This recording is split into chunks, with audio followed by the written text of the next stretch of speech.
So the best way to answer the question, what is eventual consistency, and quantifying it, right, is to basically do some simulations.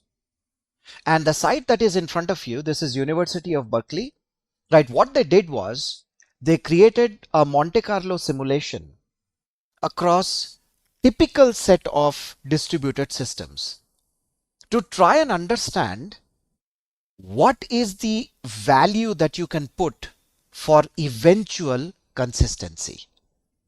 And they've given some levers. You notice the replica configuration by default is 3. N is 3, that means 3 copies. And I'm yet to explain why 3. So for now, let's still go with 3. Number of nodes read from is 1. Number of nodes written to is 1. What we are looking at is you have about 74.28% chance of reading the latest data 0 millisecond after it commits.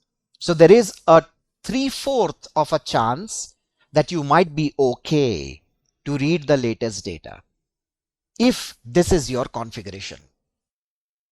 So what I'm going to do, I'm going to say, look, why don't I read from 2 nodes? And look what happened to the chances.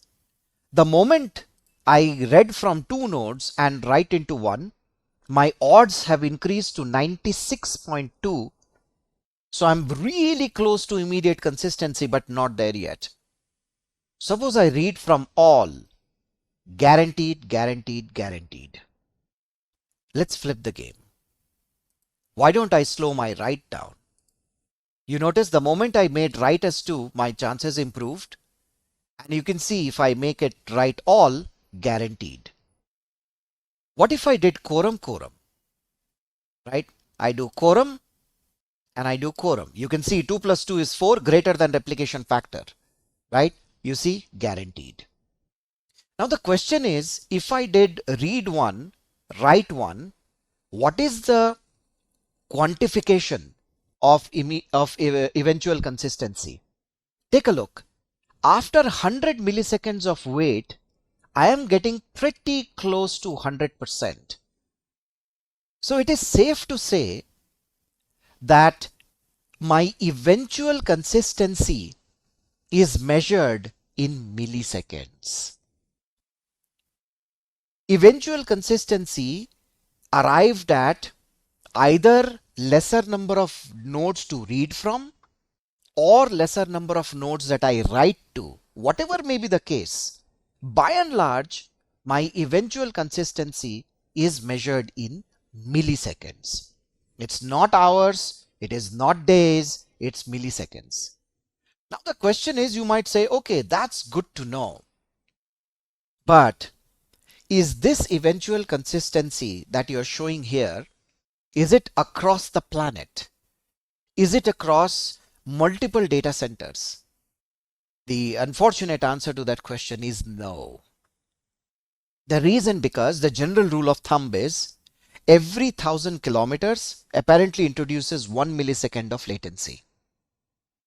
So you can imagine if I have a data center, right, across the ocean, right, which is let's say 5,000 kilometers apart, I'm actually talking about a latency of 5 milliseconds one way. And remember, in order for me to ensure that the data is written to in the other data center, I need sending the request and then getting an acknowledgement back. So at the minimum, I'm talking about 10 milliseconds of latency. Of course, I'm not even factoring in the size of the data that is going to go through. So that can add even more.